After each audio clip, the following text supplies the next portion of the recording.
Alors voici la nouvelle interface de Convertix to DVD5. Ça va vraiment changer votre vie par rapport à ce que vous connaissiez avant. Je vais vous montrer pourquoi. Alors tout simplement, on commence par insérer la vidéo. Alors vous étiez habitué à voir tous les paramètres dans cette arborescence. Maintenant il n'y a plus grand chose. Pourquoi? Parce que tout va se passer dans cette fenêtre de prévisualisation, la preview. Alors si je sélectionne mon fichier.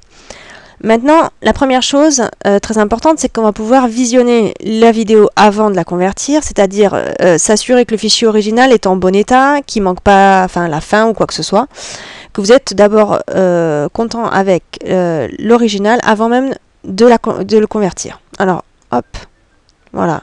Alors, je ne sais pas si vous l'entendez bien dans la vidéo, mais on entend le son, hein, elle se joue exactement, voilà. Après, on a la possibilité d'avancer, évidemment. Voilà.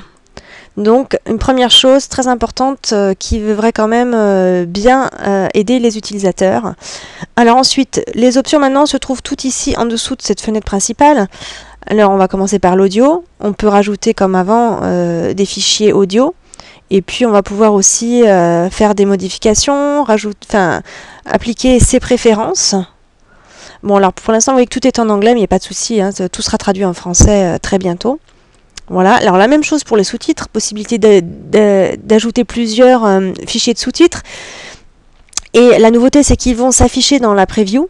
Donc si vous changez la couleur, si vous changez l'emplacement, quelles que soient les modifications que vous allez apporter aux sous-titres, ils vont s'afficher avant de convertir. Donc vous pourrez vraiment vous assurer que le résultat sera à votre goût avant de convertir. Et puis pareil pour les problèmes de désynchronisation entre l'audio et les sous-titres, vous pourrez les corriger si besoin est. Ensuite, on passe aux chapitres. Donc les chapitres, alors maintenant, c'est sûr que ça va vraiment vous faciliter la vie parce qu'on fait ça, on fait plus ça à l'aveugle. Hein. Maintenant, c'est vraiment, on choisit exactement l'endroit où on va les placer. Et puis bon, les enlever si on n'est pas d'accord, hein, voilà. Donc pareil, une grande avancée par rapport à la version 4. Une grande nouveauté de cette version aussi, c'est la luminosité et le contraste dans l'image. Donc regardez, on voit la différence et on voit surtout le résultat en live. Hein. Comme je vous disais, c'est vraiment très très pratique. Pareil, possibilité de tourner la vidéo si besoin est. Pour certaines vidéos de caméscope ou de téléphone portable, c'est vrai qu'elles sont pas dans le bon sens à la base. Donc maintenant, c'est possible de les remettre à l'endroit. Ensuite, on passe au format de la vidéo, donc suivant la télévision sur laquelle vous allez visionner votre DVD. Donc 16/9 ou 4/3, on voit que pareil, hein, tout est en live. Hein. Vous avez la possibilité de choisir exactement voilà, comment va s'afficher l'image. Hein. Si vous voulez des barres noires ou pas sur le côté, les enlever. Vous aurez aussi la possibilité de faire les choses à votre manière, c'est-à-dire vraiment personnaliser.